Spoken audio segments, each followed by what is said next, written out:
I have been gone for the entire weekend, and apparently the pressure plate that was next to the atomic reconstructor decided to not process items properly, and one tick on the server took 60 seconds, so the server kept crashing every time I tried logging in. So I had to delete an entire chunk that is right behind me. It is exactly where the canola factory was, or still is in a bit. There are a few things that are outside that chunk, so basically all our storage tanks except the empowered oil tank that was in the chunk, but we need to do some rebuilding. I have almost everything done. I don't have a permanent power production here just yet because I didn't remake the dynamos that I need, and we just have an energy cell connected to our lappy-dappy power from here, so that's providing us energy. We have plenty of sapphires, rubies, and peridots to produce the power that we need for the moment, and we're gonna switch to the power from the oils as we get everything hooked up here. So the changes that I've made, we have now a resonant retriever here because these for some reason weren't outputting their canola seeds. I also gave them some bone meal so they're growing canola a tiny bit faster, so we get a little bit of a head start on the canola production. And I think we should be fine on keeping up with seeds and canola as we were before. I don't think we were going down on any of those two numbers. So we have our basic drawer with canola here that is being retrieved, not servoed into here, because servos are really weird with oversending, and that is just a little bit more of a hassle. The retriever just checks the inventory, and if there's a spot, it retrieves it, and it's much better. So I have a retriever here as well, and another retriever here as well. So we have canola seeds, we have an atomic reconstructor, we have crystallized canola seed, we have no pressure plate, and we have a machine that works. So down here, we have an inventory checker for 64 crystallized canola. We're gonna set this to a higher number because we need a little bit of a backstock for making empowered canola and also turning that oil into crystallized oil. So down here, we check for, I'm gonna set this to 2048. I think it should be fine. Actually, let's set it to 2000 just so we don't fill the drawer. And we have a timer that turns off as soon as this outputs a signal of a sufficient amount, which is going to be when it hits 2000 crystallized canola seed. The timer runs every 40 ticks, which is 2 seconds, and it triggers firstly this interface and then this interface 4 ticks later, which goes here. It turns on the dropper. 4 ticks later, turns on the atomic reconstructor, makes a crystallized canola seed, and tosses it into here. We then need to extract it into here to make more of the crystallized canola seeds, and we can also extract it into here. Say always active, and we're gonna extract it to our empower to make empowered canola seed, which I think we're gonna be just slowly getting the backlog and the back stuff of the crystallized canola, because that I think is the slowest part here. And I can help speed this up by tossing a couple of stacks of canola seeds here as this guy is triggering, so we can just do that, and then we get a little bit of an increase in the numbers. So as soon as this guy fills up with 512 buckets, we're gonna be fine, and everything's gonna backlog, and we should be good. I also am stealing empowered canola seeds from here, so that's fine. Okay, I also have over here a dislocation normalization field projector. How should I call this? DNFP? Is that a cool thing? I don't think so.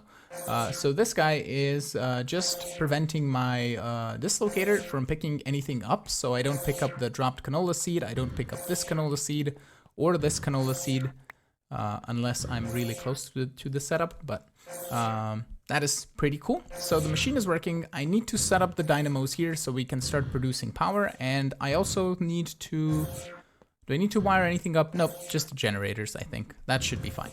So I'll go make the dynamos. I'll do the facading on everything so everything is neatly covered.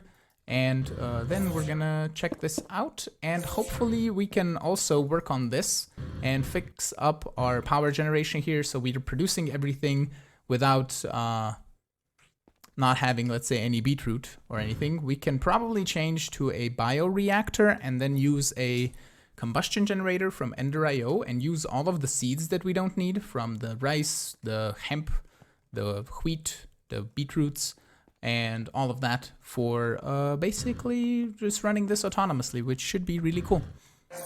I decided to up our power production by adding 6 more dynamos than we had before, and I upgraded the ducts to hardened flux ducts as well, so we can now fill up this energy cell pretty fast because each one of these makes 240 RF per tick, and when we get them upgraded to the resonant here, these are going to make 600 RF per tick, so that's going to be quite a bit in total, and we can probably just tap into this power if we need to a little bit. And we should be fine because at some point we're probably going to have a draconic ball for storage anyway, and we can just have different inputs from all of the different areas that we're going to have machines, and any excess power can go back to those machines, or I might just leave like this as an autonomous system, this is an autonomous system, and use something else for main power, probably like solar panels of some kind, which there aren't any. Really? There's no solar? Interesting. Isn't there a solar generator? Oh yeah, because it's Stoneblock, it has bedrock now on top. It doesn't have lava like it did before, because you could then use solar generators. All right, so no solar power. So we can use mechanism, ethanol. We can use a lot of other things. We can even use just regular coal generators for all I care. But I wanted to show you another thing. Canola can be turned directly into canola seeds. So if you're ever running low on seeds, like I am right now, because everything is back stuffing. So this guy is making 2,000 of the crystallized canola seeds, and this guy is still filling up this. So we're making more empowered canola oil and empowered seeds and all that. So we are basically just running out of canola all the time. So, or at least canola seeds, that is. So eventually everything is going to backlog, and we should get a net gain of canola seeds and regular canola as well. So now it's time to tackle this. I want to use the I think it's bioreactor is what it's called, to make biofuel, which is, we can use seeds, pumpkin seeds, melon seeds, beetroot seeds. I think we can use, yeah, there's plenty of stuff. I think we can even use these seeds probably, yep, to make biofuel. And we could potentially, if we wanted to, use the seeds to make seed oil, or sorry, plant oil, and then combine that with, I believe, ethanol, which we can get from like sugar canes or melons, and make diesel. But that would require a whole bunch more space, and I want to keep it kind of neat and compact here. So we're going to go with this. We can then put the biofuel in a combustion generator with some water, to make some sort of amount of power. I don't know how much exactly it's going to make. So why don't we just make a bioreactor and a combustion generator and see how much we're making and if that's going to even be enough. So can I just make this right off the bat? I pretty much can. I don't have any mushrooms because I don't have any of the drawers there connected to the storage system. So we need some mushroom. Just need the one, I think. Should be fine for the moment. Okay. Bioreactors. Jen is going to need a fermented spider eye, and that's going to be it. And then we need a combustion generator. So we can now conduct our test. We're going to put some seeds in here. Oh, you can only accept 16 per 16. Oh, I assume it produces more variety of things you have. We need also a capacitor. I have an octatic one here. So you're not, oh, you're making biofuel. Okay, you are. So it's going to the left, and we can do always active here, and we can start putting in biofuel here. This is also gonna need, oh no, this is not generating anything because it doesn't have water, and now it's generating power. 188 microinfinities per tick. So that's plenty. This guy is using how much? 10 RF per tick every 200 ticks. 200 ticks. So I assume if we give it a variety of things, this should produce plenty of power. So let me set up a system. I need to grab some more things and we can hook it up. This was super easy to set up, and it's a much better power production than what we had before, because this is pretty much keeping up. I don't know why it's draining so much power. Oh no, it's just, okay. It's just the processing of this it takes a little bit more power to process one set of biofuel. And then when it processes that, we get a limp in the power, and then it slowly generates it back up. And I think we're pretty much fine on the power here now. So I'm using carrots, potatoes, seeds, beetroot seeds, rice seeds, hemp seed, netherwort, and both mushroom types for making biofuel. And that makes just a huge amount of it, like 2,000 millibuckets or so.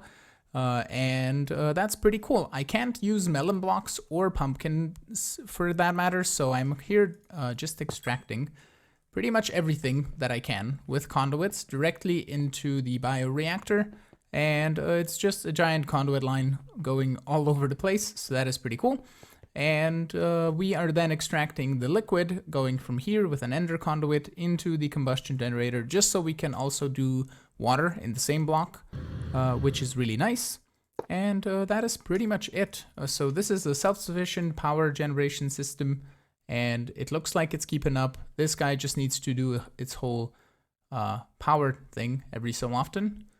I assume it's when it drains a bit more power, then it's gonna trigger again. But for now, I don't know why he's not triggering or anything, because okay, that triggered and now it's generating. Okay, I see.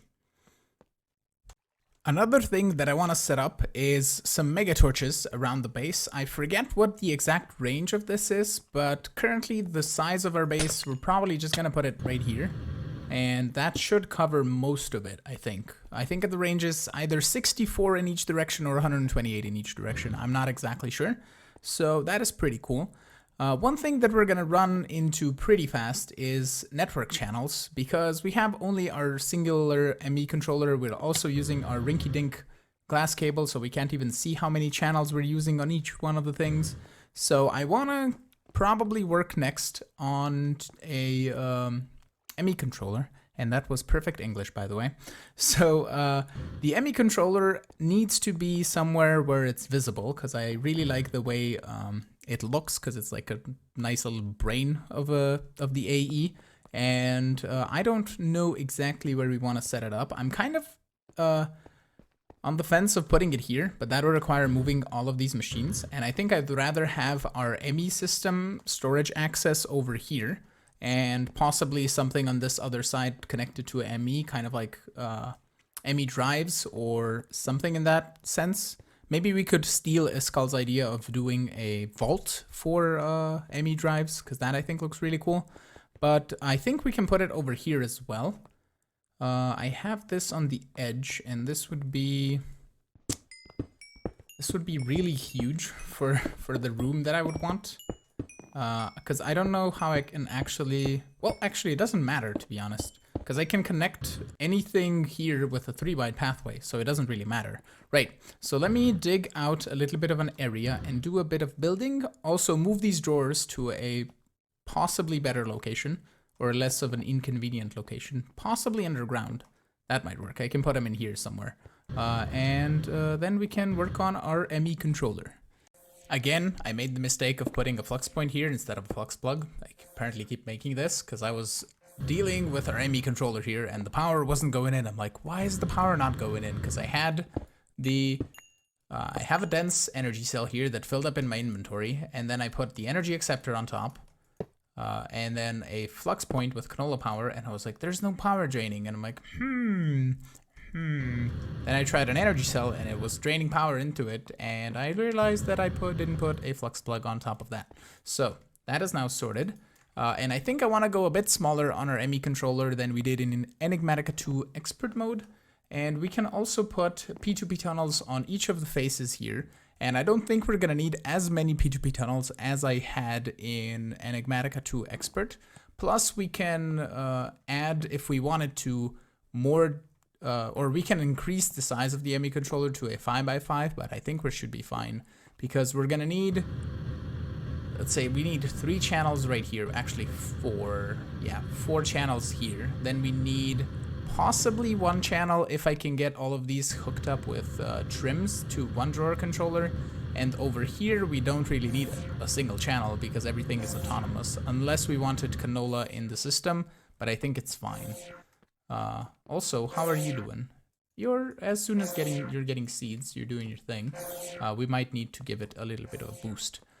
We can probably set up a simple crafter to take canola seeds and, canola and turn it into canola seeds. I think that might be a good idea, just so we don't have to worry about this and wait for it to get fully filled up.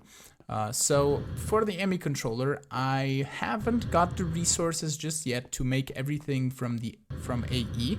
So this is just gonna stay here. I don't think it's gonna drain any power once it's full. Oh, it's draining 120 FE per tick? Really? Constantly? Just for doing nothing? Interesting. Why you drain so much?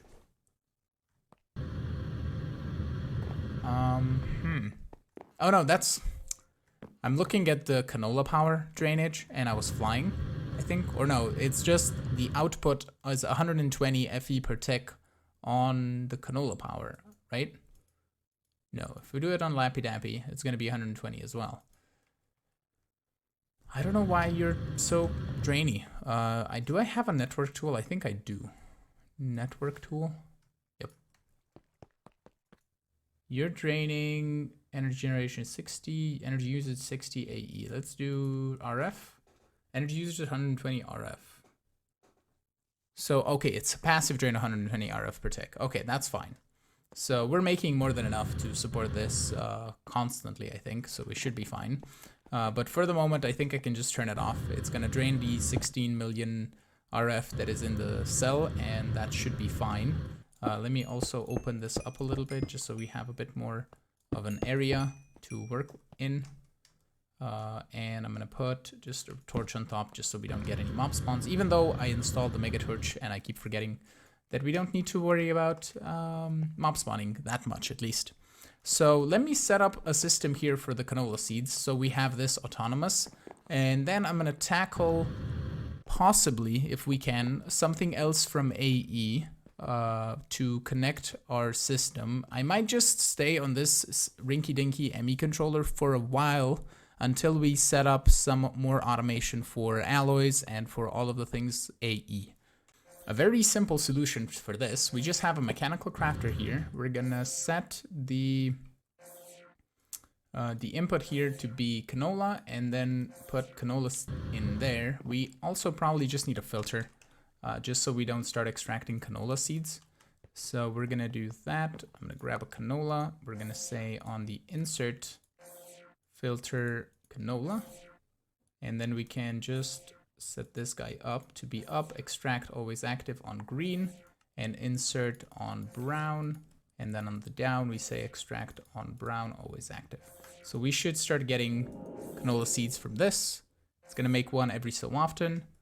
And are we extracting on the top on green? And down is insert on green. There we go. So now we should be extracting canola into here. It's going to probably fill this entire input inventory with canola, but it's making ourselves canola seeds, and that should definitely keep up. The problem here, I just realized, is this is gonna just turn all of the canola into canola seeds and not stop. So we need an inventory checker.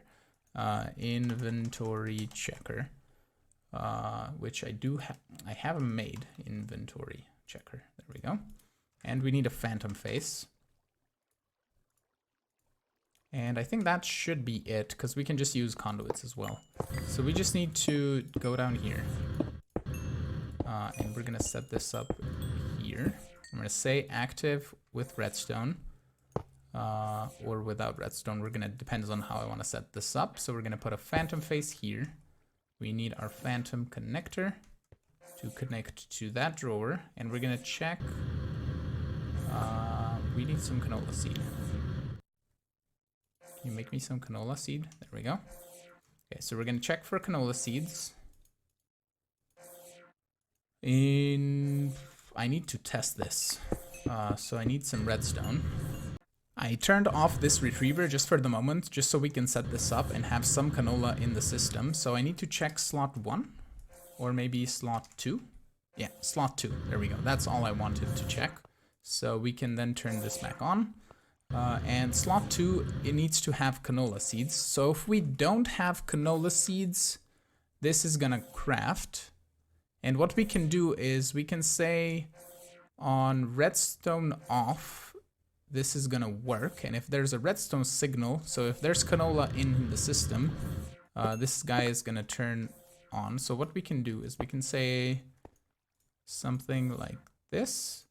And if we check for, let's say, 256 canola, so as this is detecting and outputting a redstone signal only when 256 canola seeds are in here. So this guy's gonna keep on crafting until there's a redstone signal from that guy to do 256 canola. And we can actually test this by doing this and say 32, which shouldn't take too long to fill up over here. Actually, let's do like 24. That's gonna be faster. So 24, we should stop seeing canola coming in. 24.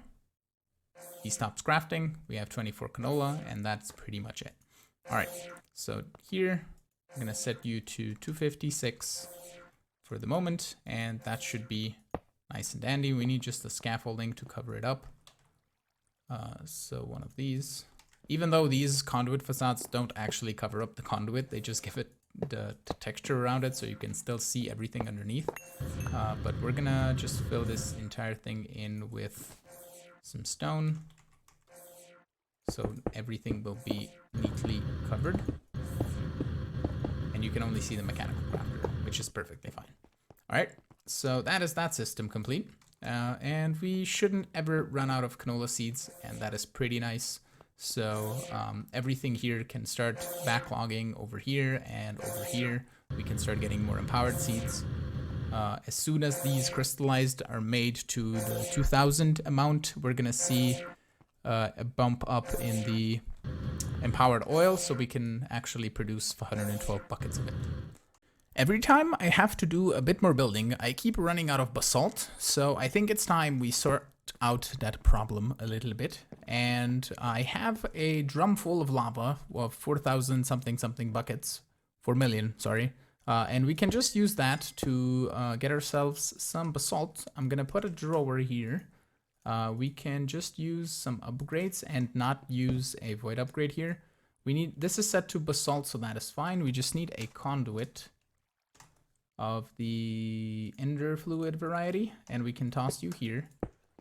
We can also put the sink here, and then we can say insert disabled, we can extract and extract. And I don't know if it uses up the lava to make basalt. It does, it uses 250 and also the water. Okay, so we can then set the output to be bottom, and that should start outputting. Yep, there we go. We can just put one more upgrade on this and not put a void upgrade because I don't want to waste the lava. I don't know exactly how much it's going to make, and we need the input to be on top. There we go. We can then put an upgrade kit and some augments on it, and that should produce a bit more. And the power it is getting from the flux duct in the back here. So that is producing basalt relatively quickly. It's not going to be connected to our system, so we can just use a storage bus and some cable. I made some more smart cable here, and we can just use that in the back here to hook it up. If I can get to the back of this. What if we just do this and put the sink right here? It doesn't matter how everything looks here because it's all temporary anyway. So we can just do that and storage bus, and that should be fine. And now we have basalt. And we can just extract everything to get it all put into the drawer. We can do that and also lock it. And at some point we should have a bunch of basalt because this is using a little bit of the lava, and that should be pretty cool. So I think I'm going to end the episode off here. I'm going to do a little bit of cleanup over here. I need to place just a couple blocks down here, but with that, I want to thank you all so much for watching. I'm hoping you enjoyed today's episode, even if it was a little bit of a redo, but we did things a little bit differently over here. So again, thank you so much. I hope you enjoyed, and if you did, make sure to hit the like button. Also, consider subscribing to see new videos. You can support me on Patreon if you want, and I will see you all in the next episode. Have a great one. Bye-bye. Bye.